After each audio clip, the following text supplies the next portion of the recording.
The Lakers get beaten up by the New Orleans Pelicans at home at the Crypto.com Arena, 95-123. The Lakers were down at halftime, 40-51. The Pelicans destroyed the Lakers from the tip-off to that final buzzer. The Pelicans' biggest lead in this game was 32 points, and they outstretched their lead mainly in the third quarter, where they outscored the Lakers 44-25.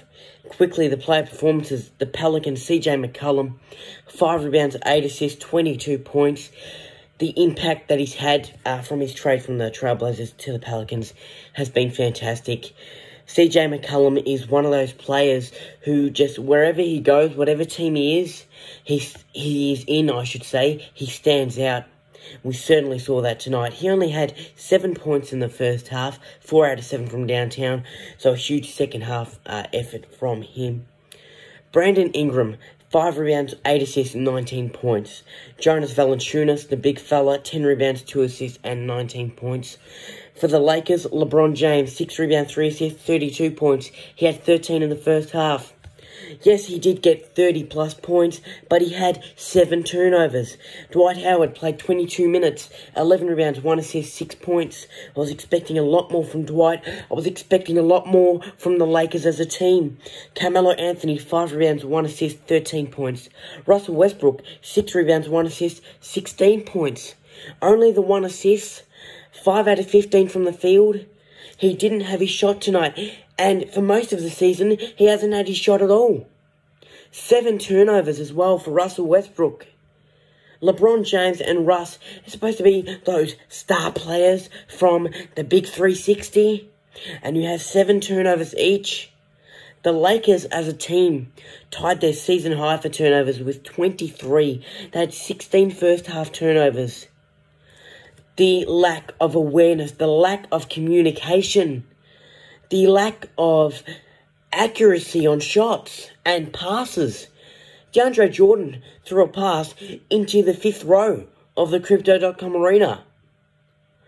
There is no precision. There is no good plays. There is no good basketball from the Los Angeles Lakers. The Pelicans had 15 turnovers. For the three-point shooting, 7 out of 34 for the Lakers, 20.6%. The Pelicans, 13 out of 30, 43.3%. For most of the match, mainly that second half, the Lakers were at 12% from the three-point arc.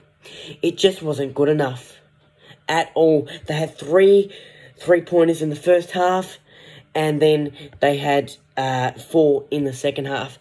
And the player that was shooting the threes was Wayne Ellington. I'm pretty sure he got 3 threes for the night.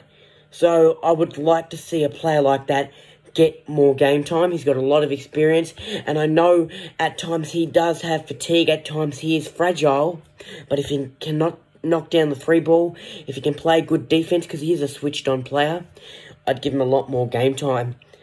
I look at players in the Los Angeles team like Malik Monk, like Austin Reeves, who started off the season hot, but now they're ice cold. They have dropped off the face of the earth.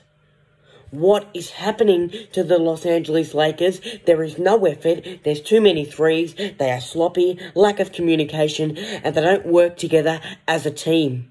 They had that heartbreaking close loss to the Clippers last game.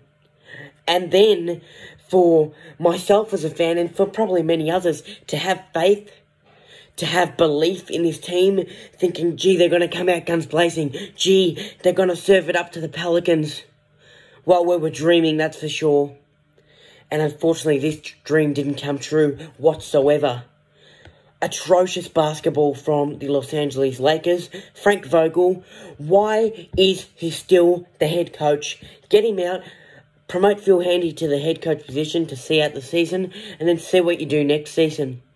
Because as I mentioned this season, there is no change from Frank Vogel. There is no improvement. Himself and Rob Pelinka have ruined the Lakers from their 2020 championship team. Phil Handy individually goes to players and coaches them and has words with them. In this game, we didn't see that from any coach and any player, really, because this one was over from the start. And that's where it gets me. The Lakers give up. They are childish and they don't fight when they're getting blown out to a team who has struggled this season, let's be honest. I cannot believe one of the commentators on the ESPN saying, oh, it's just one of those nights for the Lakers, they're just struggling tonight, nothing's going their way. I cannot believe that same commentator said he feels sympathetic for Frank Vogel because it's been a tough season. Frank Vogel doesn't need to blame his team, he can blame himself. And while he's at it, he can blame Rod Pelinka as well. Gee, we got Russ, and we all know how that turned out. We got other players, and they've dropped off. For the commentator to say that it was an off night for the Lakers, wake up, because this season has been off for the Lakers. This season, the Lakers have struggled, and this season, the Los Angeles Lakers are a poor team, and they are struggling to even make it to the play-in tournament. The Lakers' next game is on Wednesday at 2 p.m. up against the Dallas Mavericks. Well, the Mavericks, they're a threat in the competition, and I can't wait to see if they destroy us. Go Lakers! Right guys, if you like that recap and you want to see more of my content, remember to hit that thumbs up, like, comment, and hit that red button down there that says subscribe. Much appreciated.